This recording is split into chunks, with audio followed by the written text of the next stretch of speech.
نحمدہ ونصلی علی رسولہ الکریم اما بعد۔ ہیپی لائف چینل کے معزز سامعین و ناظرین اور امت محمدیہ کی مقدس ماؤں بہنوں اور بیٹیوں، السلام علیکم ورحمۃ اللہ وبرکاتہ۔ امید کرتا ہوں کہ آپ جہاں پر بھی ہوں گے، جس حال میں بھی ہوں گے، اللہ کے فضل و کرم سے خیریت سے ہوں گے اور دعا گو ہوں کہ اللہ تبارک و تعالی آپ کو ہمیشہ صحت و سلامتی کے ساتھ پیار و محبت والی، خوشیوں والی، اتفاق و اتحاد والی اور پاکیزہ زندگی عطا فرمائے، آمین۔ پیارے سامعین و ناظرین، رزق کے لیے، کاروبار کے لیے، مالدار بننے کے لیے اور ہمیشہ مالدار رہنے کے لیے، رزق کی تنگی دور کرنے کے لیے وظائف مانگتے رہتے ہیں، دعاؤں کی درخواست کرتے رہتے ہیں۔ پیارے سامعین و ناظرین، آج میں کیوں نہ آپ کو وہ عمل اور وہ وظیفہ بتلاؤں جو میرے اللہ رب العزت اپنی پاک کلام میں یعنی قرآن مجید فرقان حمید میں بھی جا بجا اس کا تذکرہ فرمایا ہے، اس کے بارے میں ارشاد فرمایا ہے۔ اور ایسے ہی اللہ کے پاک پیغمبر جناب محمد صلی اللہ علیہ وسلم نے اپنی بے شمار احادیث مبارکہ میں اپنی زبان مبارک سے، اپنی زبان اطہر سے رزق کی کشادگی کے لیے، مالی تنگیوں کے لیے، رزق کی فراوانی کے لیے اس عمل اور وظیفے کا تذکرہ فرمایا، اس کے بارے میں ارشاد فرمایا۔ آج میں آپ کو وہ عمل اور وہ وظیفہ بتلانے لگا ہوں جس کا تذکرہ قرآن مجید میں، جس کا تذکرہ بخاری شریف میں، جس کا تذکرہ مسلم شریف میں، جس کا تذکرہ سنن ابو داود میں، نسائی میں، ابن ماجہ میں، مسند احمد میں، مسند امام اعظم ابو حنیفہ میں، یعنی ہر حدیث کی چھوٹی یا بڑی کتاب میں جس کا تذکرہ موجود ہے۔ پیارے سامعین و ناظرین، بہت سارے احباب بالخصوص میری بہنیں لکھتی رہتی ہیں کہ ہمارے رزق میں کشادگی کے لیے، رزق کی تنگی کے لیے، میرے ہسبینڈ اور میرے میاں کے کاروبار کے لیے، جاب کے لیے، ملازمت کے لیے، دکان کے لیے، بزنس کاروبار کے لیے دعا کریں، کوئی وظیفہ بتلائیں۔ جب بھی میں انہیں بارہا میں نے دیکھا ہے کہ میں اس چیز کے بارے میں بتاتا ہوں کہ یہ آپ پڑھو، کثرت سے پڑھو، 2-3 دنوں کے بعد مزید وہ کہتی ہیں کوئی عمل اور کوئی وظیفہ اس کے علاوہ بتلا دیں۔ پیارے سامعین و ناظرین، جس چیز کے بارے میں خود اللہ تبارک و تعالی ارشاد فرماتے ہوں، جس چیز کے بارے میں پیغمبر دو جہاں جناب محمد صلی اللہ علیہ وسلم اپنی زبان اطہر سے ارشاد فرماتے ہوں، اس چیز کے بارے میں شک شبہ کرنا یہ مسلمان کا شیوہ نہیں۔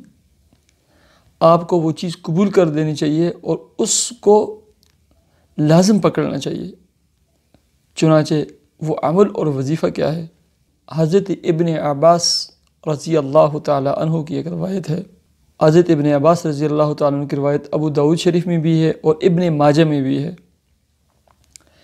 من لازم الاستغفار، سنن نسائی میں یہ الفاظ بھی ہیں، من اکثر الاستغفار، جس نے استغفار کو لازم پکڑ لیا یا جس نے کثرت کے ساتھ استغفار پڑھنا شروع کر دیا۔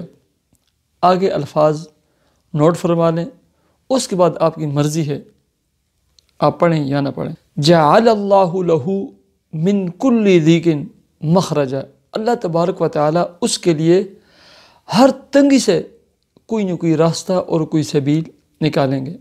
ومن کل ہم فرجا، اور ہر غم اور ہر ہم سے اس کو اللہ تبارک و تعالی نکالیں گے۔ ٹھیک ہے، آگے سنیں۔ وَرَزَقَهُ مِنْ حَيْثُ لَا يَحْتَسِبْ، اور اسے اس جگہ سے روزی عطا فرمائیں گے کہ جہاں اس کا وہم اور گمان بھی نہ تھا، جہاں اس کی سوچ بھی نہیں جاتی تھی، وہاں سے اللہ تبارک و تعالی اس کو رزق پہنچائیں گے۔ پیارے سامعین، کثرت کے ساتھ استغفار کریں۔ آپ نے اگر کاروبار شروع کیا ہے، اس کے لیے صرف 3 کام کریں۔ ایک، صبح کے وقت صدقہ نکال دیں۔ نمبر 2، آپ کا جو کاروبار کا ادارہ ہے، دکان ہے، آفس ہے، شاپ ہے، جو بھی ہے، وہاں بیٹھ کر کثرت کے ساتھ استغفار پڑھیں۔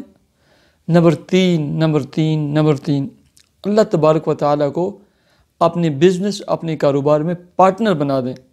اب پارٹنر کی صورت یہ ہوگی، آپ کو جتنے بھی فائدہ ہوگا، آپ کی انکم آئے گی، مہینے کے بعد جو آپ حساب کتاب کریں گے، اس میں سے 2%، 3% آپ نے پابندی کے ساتھ نکال کر اللہ کے راستے میں دے دینا ہے۔ میں کہتا ہوں یہ اگر آپ کام کریں، اللہ تبارک و تعالیٰ پوری زندگی آپ کو کبھی مالی پریشانی میں مبتلا نہیں فرمائیں گے، کسی کا محتاج آپ نہیں رہیں گے۔ آپ آہستہ آہستہ اپنے خاندان، علاقے اور فیملی کے امیر ترین شخص بنیں گے۔ یہ 3 کام کر لیں اور استغفار کو لازم پڑھیں، چلتے پھرتے اٹھتے بیٹھتے استغفار کریں اور زبان حال سے یہ کلمہ پڑھیں، اے اللہ، یقیناً استغفار پڑھنے سے ہر مسئلہ حل ہوتا ہے، ہر مشکل دور ہوتی ہے۔ بس پیارے سامعین، دعا کرتے ہیں، اے اللہ، جن لوگوں کو جاب کا مسئلہ ہے، ملازمت کا مسئلہ ہے، رزق کاروبار کا مسئلہ ہے، مالی تنگیاں ہیں، رزق کی تنگیاں ہیں، اے اللہ سب کو رزق حلال طیب اور طاہر وافر مقدار میں عطا فرما۔ یا اللہ سب کو بہترین قسم کی حق حلال والی جاب اور ملازمت عطا فرما۔ اے اللہ سرکاری جاب اور ملازمت عطا فرما۔ اے اللہ جن بہن اور بھائیوں کی اولاد نہیں، انہیں اولاد اور اولاد نرین عطا فرما۔ جنہوں نے نئے کاروبار شروع کیا، اللہ ان میں خوب برکتیں عطا فرما، دن دگنی رات چگنی ترقیاں عطا فرما۔ جن کے ہاں اولاد نہیں، اولاد نرین عطا فرما۔ جن کی شادیاں بیاہ نکاح نہیں ہوئے، اے اللہ اچھے نیک صالح خاندانوں میں، محبتوں والے خاندانوں میں ہمیشہ قائم اور دائم رہنے والے رشتے عطا فرما۔ اے اللہ سب کی اولادوں کو نیک بنا دے، صالح بنا دے۔ یا اللہ امت محمدیہ کی مقدس ماؤں، بہنوں اور بیٹیوں کی حفاظت فرما، ان کی جان مال عزت آبرو کی حفاظت فرما۔ یا اللہ تمام سننے والے بہنوں کی اور بھائیوں کے جو دل میں نیک جائز دلی تمنا مراد حسرت ہو، اے اللہ تو پورا فرما اور انہیں وہ عطا فرما۔ یا اللہ ہماری دعاؤں کو اپنے فضل و کرم سے تو قبول فرما، آمین یا رب العالمین۔ مجھے اجازت دیجیے، استغفار کو لازم پکڑ لیجیے، ہمارے چینل ہیپی لائف کو ضرور سبسکرائب کیجیے۔ اللہ حافظ۔